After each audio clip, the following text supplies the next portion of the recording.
Betting on WNBA players based on their period cycles? We got a victim, boys. Non, non, vous ne rêvez pas. Certains hommes comme cet influenceur tentent de prédire les performances des joueuses de la YNBA en se fondant sur leur cycle menstruel.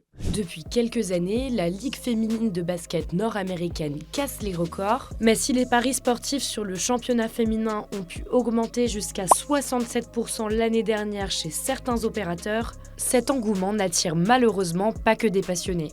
En effet, certains parieurs en ligne, séduits par l'appât du gain, s'amusent à miser contre des joueuses lorsque ces dernières sont en période de règles. Surnommée le blood money, l'argent du sang en français, cette pratique misogyne tend à se populariser. Sur Instagram par exemple, cet influenceur, spécialisé dans les paris sportifs et suivi par plus de 30 000 personnes, a recommandé le 15 juin dernier à ses abonnés de parier contre la joueuse Caitlin Clark. Selon lui, celle-ci se trouvait à ce moment-là dans la phase lutéale de son cycle menstruel, c'est-à-dire la période qui précède tout juste le début des règles.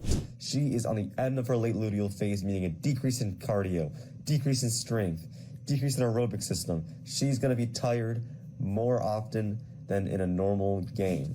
Dans ses vidéos, l'influenceur analyse régulièrement les différentes phases du cycle menstruel des joueuses de la YNBA et revendique un taux de prédiction de 69%. Sur les réseaux sociaux, des internautes se vantent à travers ce genre de vidéos d'avoir gagné de l'argent grâce à cette stratégie pseudo-scientifique. Face à ce phénomène, certaines professionnelles de santé tirent la sonnette d'alarme. La théorie que les athlètes féminines vont être moins performantes dans une certaine phase du cycle menstruel n'est pas fondée. En fait, les données probantes à ce jour ne peuvent pas supporter le fait que les athlètes féminines vont moins bien performer dans une phase du cycle.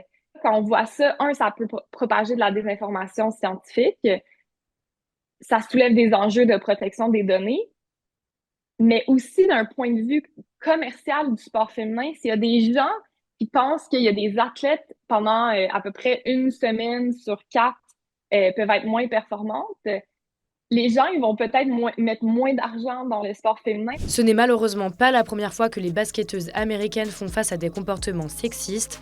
Souvenez-vous, en août dernier, lors d'un match entre les joueuses de Golden State Valkyries et de Chicago Sky, des supporters s'étaient amusés à jeter des sextoys sur le terrain.